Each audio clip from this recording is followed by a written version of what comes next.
In this quick video, I'm going to show you how you can connect GitHub to Lovable AI. First, you want to sign into your Lovable account. Then you will go into all projects and you want to find the project which you want to link and transfer over to GitHub. Click on the three dots and then go into settings.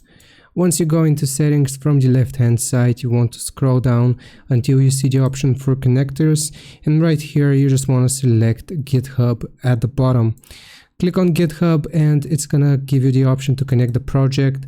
Once you click on connect project, it might ask you to authenticate the connection with GitHub. And once you have authenticated it, here you will just click on continue and then you have to select connect. And it's gonna show you this, confirm transfer and set up two-way sync. If you click on transfer anyway, then that is gonna connect GitHub with your Lovable project.